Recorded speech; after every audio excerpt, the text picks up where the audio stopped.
Hello friends, very good afternoon. लगभग 2 बज चुके हैं दोपहर के और आज डेट है 15 जुलाई 2026।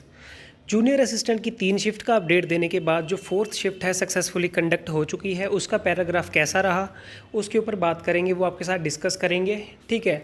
उम्मीद है कि आपने जो फर्स्ट 3 पैराग्राफ की जो टेक्स्ट फाइल है वो रिसीव कर ली होगी हमारे द्वारा और आप उसको जो है प्रैक्टिस कर पाएंगे अपने एंड पे अपने घर पर, अगर आपकी टाइपिंग शेड्यूल्ड है किसी अगले दिन के लिए। एक मेरी रिक्वेस्ट रहेगी आपसे कि जिसकी भी टाइपिंग कल है वो इन टॉपिक्स को प्रैक्टिस ना करे, वो खुद पर बिलीव रखे और सारे सोशल मीडिया प्लेटफॉर्म को आज का दिन क्विट करे, चाहे वो टेलीग्राम हो, चाहे वो यूट्यूब हो, चाहे कोई अदर कोई सोर्स हो। ठीक है। इससे जो है आप पैनिक हो सकते हो और पैराग्राफ देखकर जो है आपके दिमाग में 100 अननेसेसरी जो है एक्शंस आएंगे या सोच आएगी। ठीक है। तो चलिए देखते हैं। अभी जो हमने डिस्कस किया था, पहली शिफ्ट भी टफ आई थी, सेकंड भी टफ आई थी, लेकिन थर्ड जो थी वो थोड़ी इजी आ गई थी उन दोनों के कंपैरिजन में।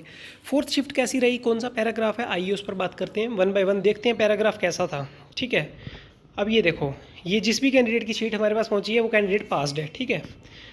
अब देखो ये पैराग्राफ है, the United Nation Organization commonly known as the United Nation of UN is the largest most representative international organization in the world. It is established after the devastation of the second world war with the hope that। ठीक है। तो ये United nation के regarding जो है paragraph है। ठीक है। अगर हम इसको रीड करें, देखो यहाँ पे बच्चों ने गलतियाँ क्या की हैं, सेम वही चीज़ मैं रिपीट कर रहा हूँ। ऑर्गेनाइजेशन के स्पेलिंग गलत किए हैं। अब आप ऑर्गेनाइजेशन के कैरेक्टर काउंट करो, कितने कैरेक्टर हैं, ये लगभग 2 या 3 वर्ड होंगे। ठीक है। तो जितना इसको टाइम करने के लिए लगाया, अगर एक सेकेंड एक्स्ट्रा लग जाता तो 2 वर्ड ठीक हो जाते ना। तो उसके बाद देखो ऑर्गेनाइजेशन की स्पेलिंग किसने कितनी बार गलत किया, ऊपर भी ऑर्गेनाइजेशन गलत किया है। ऑर्गेनाइजेशन वहाँ क्या गलत किया है, वहाँ पे कॉमा नहीं लगाया और एस लगा दिया है। अब नीचे भी ऑर्गेनाइजेशन इसने गलत किया। ठीक है। उसके बाद डायलॉग गलत किया। ठीक है। जहाँ कॉमा लगाना था वहाँ फुल स्टॉप लगा दिया। ये छोटी छोटी गलतियाँ हैं।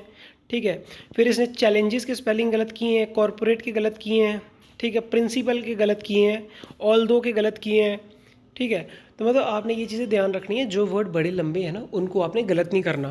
ठीक है। ये बच्चा तो पास हो गया है, क्या पता इसकी स्पीड 55 की हो, 60 की हो, तो ये यहाँ पर वहाँ पर 50 या 48 ले आया होगा आसानी से। लेकिन जिस बच्चे की स्पीड 40 या 45 होगी ना, उसको लॉस होने वाला है ऐसे केसेस में। उसको पूरा ध्यान रखना है कि मेरे जो बड़े वर्ड है ना वो गलत ना हो। उसके लिए चाहे थोड़ा सा एक्स्ट्रा टाइम लग जाए यार, आप अगर इनको स्पीड से करने की कोशिश करोगे उससे भी कोई फ़र्क नहीं पड़ेगा। वो मतलब आपकी नेट और ग्रॉस का डिफरेंस बन जाएगा जो आपने गलत किया होगा। ठीक है। तो अगर आप इसको थोड़ा सा आहिस्ता से प्रेस कर लोगे ना कौन सी कीज़ को, जो बड़े वर्ड्स हैं, उसमें क्या फ़ायदा हो जाएगा आपको कि आपकी नेट और ग्रॉस इक्वल हो जाएगी। ठीक है। वो मैटर ही नहीं है कोई। ठीक है। तो अभी ये चीज़ मत सोचो, देखो टॉपिक क्रिटिकल आ रहे हैं, मुश्किल आ रहे हैं। जो ऐसे 2-2 साल से बच्चे प्रैक्टिस कर रहे हैं ना, जिनकी 40-45 की स्पीड है, वो भी फेल होंगे। लेकिन कुछ स्मार्ट बच्चे भी होंगे जो सोचेंगे कि हम सिर्फ 6 महीने से प्रैक्टिस कर रहे हैं, उनकी चाहे 35, 36, 37 स्पीड आती है ना घर पे, 40 भी आती है, वो पास भी करेंगे। ठीक है। तो ये ऐसा नहीं सोचना है। ये वाले वर्ड्स जो हैं, ये वाली गलतियाँ बचानी है अपनी, कॉमा फुल स्टॉप वाली, और बड़े वर्ड्स को गलत नहीं होने देना है। राइट। तो अगर मैं इनको रैंक करूँ कौन से पैराग्राफ्स को, तो ये सबसे मुश्किल पैराग्राफ था आर्टिफिशियल इंटेलिजेंस वाला। उसके बाद जो सेकंड पैराग्राफ आया फ्रेंच रेवोल्यूशन वाला नहीं, उससे सेकंड जो G20 वाला, फिर वो। ठीक है। सेकंड नंबर पे, मतलब मैं हब सबसे हाईएस्ट डिफिकल्टी से लोअर की तरफ आ रहा हूँ। और जो फ्रेंच रेवोल्यूशन वाला था वो सबसे इजी था, इसको हम फ्रेंच रेवोल्यूशन से थोड़ा सा मुश्किल मान सकते हैं, यूनाइटेड नेशन ऑर्गेनाइजेशन वाला। ठीक है। लेकिन ये पैसेज ऐसा है, ये चारों के चारों पैसेज जो थे मतलब पास किए जा सकते थे। ठीक है। तो मैंने आपके साथ शेयर कर दिया। इसकी भी जो थोड़ी देर में जो होगी ना टेक्स्ट फाइल .txt फाइल, वो हमारे टेलीग्राम चैनल पर आपको मिल जाएगी। ठीक है। तो जिसकी भी अगस्त में है उनके लिए देखो एक अच्छा मौका है। ठीक है। या जिनकी भी अभी 20 तारीख के बाद है उनका लिए भी अच्छा मौका है इनको प्रैक्टिस करने का। टाइपिंग से 2 दिन पहले, जिस दिन आपका टाइपिंग टेस्ट है उससे 2 दिन पहले जो है अपनी टाइपिंग बंद कर दें। ठीक है। और अननेसेसरी पैनिक होना बंद कर दें, जो है सारे टेलीग्राम या सब कुछ क्विट कर दें, जो भी सोशल मीडिया ऐप है 2 दिन के लिए।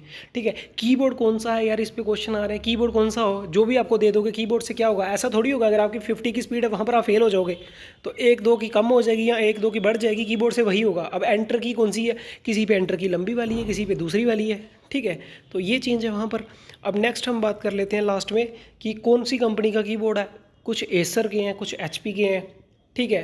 डेस्क के ऊपर हम अपना कीबोर्ड रख सकते हैं, जी बिल्कुल रख सकते हैं। ठीक है। दोनों डिवीज़न में सेम आ रहा है क्वेश्चन पेपर, बिल्कुल सेम आ रहा है। कौन सा वो यूज़ कर रहे हैं सॉफ्टवेयर टाइपिंग के लिए, टाइपिंग मास्टर प्रो का यूज़ कर रहे हैं। ठीक है। उसके बाद लास्ट में कितने बच्चे पास हो रहे हैं, बच्चे पास कितने हो रहे हैं, ये एनालिसिस किया ही नहीं जा सकता। अभी थोड़ी सी शिफ्ट कंडक्ट हुई हैं, जब कोई 10-12 शिफ्ट कंडक्ट हो जाएंगी ना उसके बाद हम बता सकते हैं कि कौन जो है मतलब कितने बच्चे पास कर रहे हैं, कितने फेल कर रहे हैं। ठीक है, तो मेन एम आप सभी का यही होना चाहिए कि हमने क्या करना है, वहाँ पर फेल होने से बचना है। स्पीड लानी है वो अलग चीज़ है एक, लेकिन डिस्क्वालीफाई होने से भी बचना है, ये है आप सबका मेन टारगेट होना चाहिए। ठीक है, टेलीग्राम चैनल पर आपको इसकी टेक्स्ट फाइल मिलेगी, टेलीग्राम का जो है लिंक डिस्क्रिप्शन में रहेगा पिंड। उसके बाद यूट्यूब चैनल को आप हमारे को सब्सक्राइब कर लीजिए। आने वाले सभी जितने भी अपडेट्स होंगे हर दिन की जो है हम आपको सारी अपडेट देंगे कि कितनी शिफ्ट्स कंडक्ट हो गई, कौन सा मुश्किल था, कौन सा कैसा था। ठीक है, आज की जो 4 शिफ्ट है, चारों शिफ्ट को जिसका आज एग्ज़ाम नहीं था, कल वाला टाइपिंग ना करें। ठीक है, जिसका कल के बाद है, आप क्या करें, शाम तक इन चारों शिफ्ट को जो है एनालाइज, सारों की टाइपिंग प्रैक्टिस करो। ठीक है, घर पे टेस्ट दो सारों का, और फिर कमेंट बॉक्स में ज़रूर मेंशन करो आपकी फर्स्ट टॉपिक में कितनी स्पीड आई, सेकंड टॉपिक में कितनी आई, थर्ड में कितनी आई, फोर्थ में कितनी आई। और जो आज टाइपिंग देकर आ चुके हैं, ठीक है, समझ लो किसी को फर्स्ट मिला था, उसकी वहाँ पर कितनी स्पीड आई है। ठीक है, उसके बाद फिर वो जो बाकी 3 बचे हुए हैं ना, उनको भी प्रैक्टिस करके बताओ कि हाँ पहले में मेरी इतनी है, अगर मेरे पास दूसरा होता तो मेरी इतनी आती, मेरे पास तीसरा होता तो इतनी आती, चौथा होता तो इतनी आती। ठीक है, इसमें कहीं ना लक फैक्टर का एडवांटेज किसी ना किसी के साथ तो रहेगा। ठीक है, अब ये इसको डीमेरिट मानो JKSSB का, या क्या कह सकते हैं, इस पर क्वेश्चन करना मतलब हम तो नहीं कर सकते, लेकिन किसी को ज़्यादा टाइम मिलना, किसी को कम टाइम मिलना, किसी को अलग शिफ्ट में मुश्किल पैराग्राफ मिलना, किसी को इजी मिलना, तो ये कहीं ना कहीं जस्टिफाइएबल नहीं है। मे भी आने वाले टाइम में JKSSB टाइपिंग को क्वालिफाइंग इन नेचर बना दे, जिससे जो है ये सारा मतलब मामला जो है एलिमिनेट हो जाएगा। ठीक है, thank you for watching our video, have a wonderful journey ahead. खुश रहें, स्वस्थ रहें, टाइपिंग पर फोकस करते रहें, और पैनिक क्रिएट ना करें। कट ऑफ की वीडियोस को सर्च ना करें बार बार, कट ऑफ कितना जाएगा ये क्वेश्चन ग्रुप्स में ना पूछें। सबसे पहले अपने आप पर यकीन रखें। ठीक है, अपना बेस्ट देने के बाद जो है आपको पता है, जैसे FAA का पोस्ट एग्जाम शेड्यूल्ड है, उसके बाद JKPSI का शेड्यूल है। अगर आप जूनियर असिस्टेंट लग भी जाओगे, it is a level 4 job, तो इंप्रूवमेंट के लिए तो सारे ट्राई करते हैं ना। लेवल 4 के बाद आप लेवल 5 के लिए भी करोगे, 6 के लिए भी करोगे। टाइपिंग देने के बाद ही अगर आपकी पास भी है, तो फिर भी आप जो दूसरे एग्जाम की प्रिपरेशन में लग जाओ। ठीक है, good luck, wonderful journey ahead.